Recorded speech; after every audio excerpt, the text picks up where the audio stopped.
बिस्मिल्लाहिर्रहमानिर्रहीम। अस्सलाम वालेकुम dear students, welcome to my YouTube channel maths world. उम्मीद है आप सब खैरियत से होंगे। स्टूडेंट, आज हम हमारा जो फर्स्ट ईयर का नया मैथमेटिक्स का कोर्स है, इसमें चैप्टर नंबर 14 के अंदर इंतहाई इंपॉर्टेंट रिजल्ट है, जो हमारे पास एक प्रूफ है, वो हम प्रूफ करने जा रहे हैं, जो कि पेपर पॉइंट ऑफ व्यू से बहुत ही इंपॉर्टेंट हमारे पास ये क्वेश्चन है, प्रूफ है। ठीक है, तो चलिए हम अपने प्रूफ को स्टार्ट करते हैं। प्रूफ है हमारे पास बुक पे, ये एग्जांपल नंबर 8 है। ओके, इसी तरह का क्वेश्चन आपकी एक्सरसाइज में भी मौजूद है 14.2 में, क्वेश्चन नंबर 10। तो हम क्वेश्चन नंबर 10 से पहले ये प्रूफ करेंगे, तो क्वेश्चन नंबर 10 ऑटोमेटिकली आपको समझ आ जाएगा, आप खुद भी सॉल्व कर सकते हैं। चलिए स्टार्ट करते हैं। प्रूफ करना है जी, cos alpha minus beta equal है cos alpha cos beta plus sine alpha sine beta. इसके लिए स्टूडेंट हम लेट करते हैं कि हमारे पास यहां पे कोई पॉइंट है ए। ओके, यहां पे क्या है, कोई पॉइंट ले लिया ए। हम इस पॉइंट को इसके साथ मिला देते हैं, तो ये हमारे पास बन गया एक पोजीशन वेक्टर। ठीक है, अगर हम इसकी बात करें तो वो ये क्या है, एक पोजीशन वेक्टर है। यूनिट वेक्टर के तौर पर हम यहां पे इसको यूज करेंगे। अब ये जो ओ ए है, ये आपका एक्स एक्सिस के साथ एंगल बना रहा है अल्फा। ठीक है, इसी तरह आपने एक और पॉइंट ले लिया बी, तो ओ के रिस्पेक्ट से ये क्या बन गया, पोजीशन वेक्टर बन जाता है ओ से बी। हम यहां पे इनको एज अ यूनिट वेक्टर ले रहे हैं। यूनिट वेक्टर कौन से होते हैं, जिनकी मैग्नीट्यूड 1 होती है, और इनकी मैग्नीट्यूड 1 कैसे होते हैं, वो इंशाल्लाह वो भी मैं आपको साथ ही यहां पे प्रूफ करके बताऊंगा। तो चलिए स्टूडेंट, जो हमने डायग्राम बनाई वही चीजें हमने साथ साथ दिखनी है, कि हमने एक यूनिट वेक्टर ले लिया ओ ए, जिसने एंगल बनाया अल्फा एक्स एक्सिस के साथ। एक हमने ले लिया ओ बी, जिसने एंगल बनाया बीटा एक्स एक्सिस के साथ। तो यही चीज हम अपनी प्रूफ में लिखेंगे। हम लिखेंगे जी, let O A and O B be two unit vectors making angle alpha and beta with positive x axis respectively। Okay, जो चीज आपने डायग्राम में की वही आपने लिख दी, कि ओ ए और ओ बी कोई दो यूनिट वेक्टर ले लिए हमने, जो कि अल्फा बीटा एंगल बना रहे थे पॉजिटिव एक्स एक्सिस के साथ रिस्पेक्टिवली। वर्ड का मतलब है कि पहले ओ ए आ रहा है, तो पहला एंगल अल्फा जो है वो ओ ए का है, ओ बी सेकंड नंबर पे है, तो सेकंड एंगल ओ बी का है। अब स्टूडेंट आप अगर देखें, हमारे पास ये जो ओ ए है, इसका एंगल टोटल यहां से लेकर यहां तक कितना है, अल्फा। जो ओ बी है, इसका एंगल यहां से लेकर यहां तक कितना बीटा है। तो अगर हमने ओ ए और ओ बी के दरमियान ये एंगल फाइंड करना हो, क्योंकि ये टोटल एंगल अल्फा है ना एक्स एक्सिस के साथ, और यहां से यहां तक बीटा है, तो अगर मुझे ओ बी और ओ ए के दरमियान ये वाला एंगल चाहिए हो, तो मैं क्या करूंगा कि इस टोटल में से जो यहां से लेकर यहां तक अल्फा है, इसको मैं क्या करूंगा, उसमें से ये बीटा माइनस कर दूंगा, तो ये बन जाएगा अल्फा माइनस बीटा। बात समझ आई? टोटल एंगल एक्स एक्सिस के साथ अल्फा है, और ये जो है वो एंगल क्या है, बीटा है, यहां से यहां तक। तो मैंने ये चाहिए मुझे, तो मैं टोटल में से इतना हिस्सा माइनस कर दूंगा। टोटल अल्फा है, उसमें से बीटा माइनस किया, तो ये बन गया अल्फा माइनस बीटा, यानी कि जो ओ ए और ओ बी के दरमियान एंगल है। तो आप इसको लिख सकते हैं कि जो मेजर ऑफ एंगल ओ, इसको ऐसे लिख दो, ए ओ बी, वो क्या है, अल्फा माइनस बीटा। ओके हो गया स्टूडेंट, अल्फा ओ ए और ओ बी के दरमियान ये जो ट्राइंगल है ए ओ बी, जो हमारे पास बन जाती है, यहां से अगर ड्रॉ करें परपेंडिकुलर, तो इसके दरमियान एंगल बन गया अल्फा माइनस बीटा। बिल्कुल ध्यान से आपने समझना, इंशाल्लाह इसको बड़े ही आसान तरीके से हम करेंगे। नेक्स्ट स्टूडेंट, आपने क्या लिखना है, आपने लिखना है जी, आपके पास जो यूनिट वेक्टर ओ ए है वो इक्वल होता है cos alpha I plus sine alpha जे। अब ये आपके पास कैसे आया, इसको हम प्रूफ करके देखते हैं। क्योंकि रट्टा नहीं, हम इंशाल्लाह हर चीज समझ के करेंगे। हम इसको देखते हैं जी, वो चीज कैसे आ गई जो हमने लिख दी है ओ ए की जगह पे। आपने यहां पे कोई पॉइंट ले लिया पी, यहां से आपने एक वेक्टर ड्रा किया जो कि बन गया ओ पी, पोजीशन वेक्टर बन गया ना एक। पी के लेट से पॉइंट है एक्स और वाई, तो जब आप इसको वेक्टर की फॉर्म में लिखेंगे तो आ जाएगा ओ पी इक्वल है एक्स और वाई। और अगर हम इसको वेक्टर की फॉर्म में लिखें तो आएगा एक्स आई प्लस वाई जे। बात समझ आई? अब कहता है कि यहां से आप परपेंडिकुलर ड्रा करें, तो ये जो एंगल है ये लेट से आपके पास एल्फा है, सही हो गया।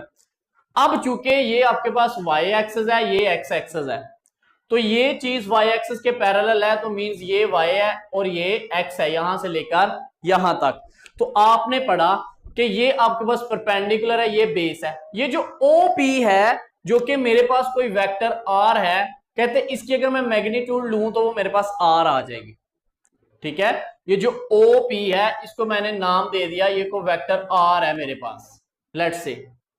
तो इसकी जब मैंने आर की मैग्नीट्यूड फाइंड करनी हो तो उसको ऐसे भी लिखते हैं, या फिर ये मॉड खत्म कर दें तो ऐसे सिंपल वेक्टर के साइन के बगैर भी लिखते हैं। तो वो मैंने लेट कर ली कि ओ से पी मैग्नीट्यूड क्या है, आर।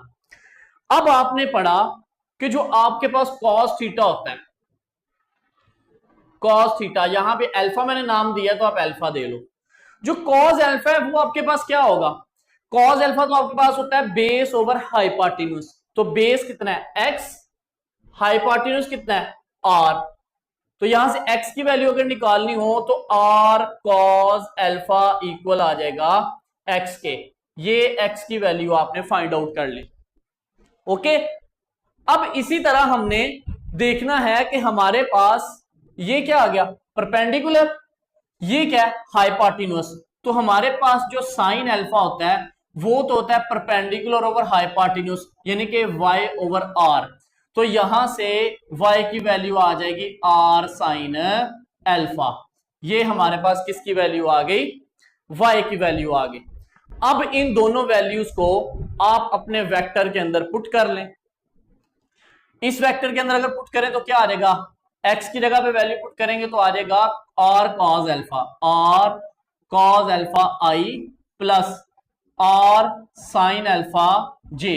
y की जगह पे y की वैल्यू लगा दी r sin अल्फा, और ये क्या है बेसिकली एक वेक्टर r है जो कि OP पोजीशन वेक्टर हमने लिया। अब इसका अगर हम यूनिट वेक्टर लें तो यूनिट वेक्टर क्या होता है, वेक्टर को वेक्टर की मैग्नीट्यूड से डिवाइड करते हैं। तो हमने लिखा r cos alpha i plus r sin alpha j divided by r, क्योंकि हमने मैग्नीट्यूड को r ही रखा हुआ है ना। तो यहां से ऊपर से आप r कॉमन लें तो आपके पास इधर से अगर आप r कॉमन ले लें तो ये आपके पास बन जाता है जी cos अल्फा, और ये r और r कैंसल, तो आपके पास जो r यूनिट वेक्टर है वो क्या आ जाएगा cos alpha i plus sine alpha j। ये स्टूडेंट आपके पास क्या बन जाता है, यूनिट वेक्टर बन जाता है। अब बात ध्यान से समझनी है, आपके पास यहां पे एंगल था अल्फा, यूनिट वेक्टर था OP, तो OP को मैंने R रखा, ये इसको OP भी कह सकते हैं। उसका आंसर क्या आया cos alpha i plus sine alpha j। अब यहां पे मैं बात करूंगा तो मेरे पास क्या है OA, तो OA एंगल क्या बना रहा है, अल्फा बना रहा है। तो जैसे ये यूनिट वेक्टर आया तो यहां भी तो OA एक यूनिट वेक्टर है, तो वो क्या आ जाएगा cos alpha i plus sine alpha j।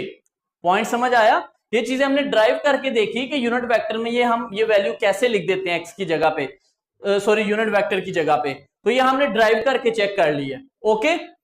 तो इसी तरह जब मैं वेक्टर OB लिखूंगा, यूनिट वेक्टर के लिए OB, तो वो क्या आ जाएगा, OB का एंगल क्या आ रहा है बीटा, तो उसमें आ जाएगा cos beta i plus sine beta j। ये स्टूडेंट आपके पास दोनों वैल्यूज आ गए। अब आप ले लें इनका dot product, taking dot product, dot product लेंगे तो आपके पास आ जाएगा जी OA डॉट OB इक्वल है OA की क्या वैल्यू आपके पास cos alpha I plus sine alpha J, dot product O B की वैल्यू क्या आपके पास, cos beta I plus sine beta J, ये हमने वैल्यूज पुट कर दी। अब हमने तो फॉर्मूला पढ़ा था कि बेसिकली जो ए डॉट बी होता है दो वेक्टर्स का, वो क्या होता है, ए की मैग्नीट्यूड बी की मैग्नीट्यूड कॉस ऑफ थीटा। ये हमने फॉर्मूला पढ़ा कि ये डॉट प्रोडक्ट जो है उसका ये फॉर्मूला होता है हमारे पास। तो वही फॉर्मूला हम ओ ए डॉट ओ बी पे अप्लाई करेंगे। अब यही फॉर्मूला हमने इन पे अप्लाई करना है, ओ ए डॉट ओ बी। तो वो क्या आ जाएगा हमारे पास, वो आ जाएगा जी ओ ए की मैग्नीट्यूड ओ बी की मैग्नीट्यूड साथ आ जाएगा कॉस ऑफ थीटा। अब यहां पे थीटा नहीं आएगा, अब चूंकि ओ ए और ओ बी के दरमियान एंगल क्या बन रहा है, ओ ए ओ बी, इनके दरमियान एंगल बन रहा है अल्फा माइनस बीटा। तो हम लिखेंगे अल्फा माइनस बीटा इक्वल है, यहां मल्टीप्लाई करें आई वाली टर्म आई से करेंगे तो cos alpha cos beta, cos alpha cos beta, J वाली जे से करेंगे तो साइन अल्फा साइन बीटा। अब चूंकि हमने कहा कि ओ ए और ओ बी दोनों क्या हैं, यूनिट वेक्टर हैं, ये हमने कह दिया था स्टार्ट पे कि ये दोनों क्या हैं, यूनिट वेक्टर हैं। तो अगर ओ ए और ओ बी यूनिट वेक्टर हैं तो इसका मतलब है कि ओ ए की मैग्नीट्यूड भी 1 है और जो ओ बी है इसकी मैग्नीट्यूड भी क्या है, 1 है, क्योंकि यूनिट वेक्टर की मैग्नीट्यूड क्या होती है, 1 होती है। तो इनकी जगह पे आप लगा दें 1, तो क्या आ जाएगा 1 into 1 cos alpha minus beta equal है cos alpha cos beta plus sine alpha sine beta. अब ये जो 1 है ये कॉस अल्फा माइनस बीटा से मल्टीप्लाई कर दे, ओके हो गया। ये वाली चीज जो है इसको जरा मैं रेस कर रहा हूं, स्क्रीनशॉट ले लें अगर किसी बच्चे ने लेना इस प्रूफ का तो, ओके। नेक्स्ट, अब ये 1 इससे मल्टीप्लाई होगा तो हमारे पास क्या आ जाएगा, कॉस अल्फा माइनस बीटा, बाकी क्या आ जाएगा cos alpha cos beta plus sine alpha sine beta, और यही हमने प्रूफ करना था, हेंस प्रूफ्ड। ओके स्टूडेंट, ये आपके पास प्रूफ हो गया। अब अगर किसी को शक हो ना कि ये आपके पास ओ ए यूनिट वेक्टर जो है इसकी मैग्नीट्यूड 1 कैसे आई, तो वो आप चेक कर सकते हैं। ओ ए यूनिट वेक्टर किसके इक्वल है, cos alpha plus sine alpha के। तो जब आप ओ ए की मैग्नीट्यूड लेंगे तो वो आपके पास क्या आ जाएगा, आई के साथ क्या कॉस अल्फा, तो ये आ जाएगा कॉस स्क्वायर अल्फा, जे के साथ क्या साइन अल्फा तो उसका स्क्वायर। तो आपने पढ़ा हुआ है cos square plus sine square क्या होता है 1, इसका स्क्वायर रूट भी क्या आएगा 1।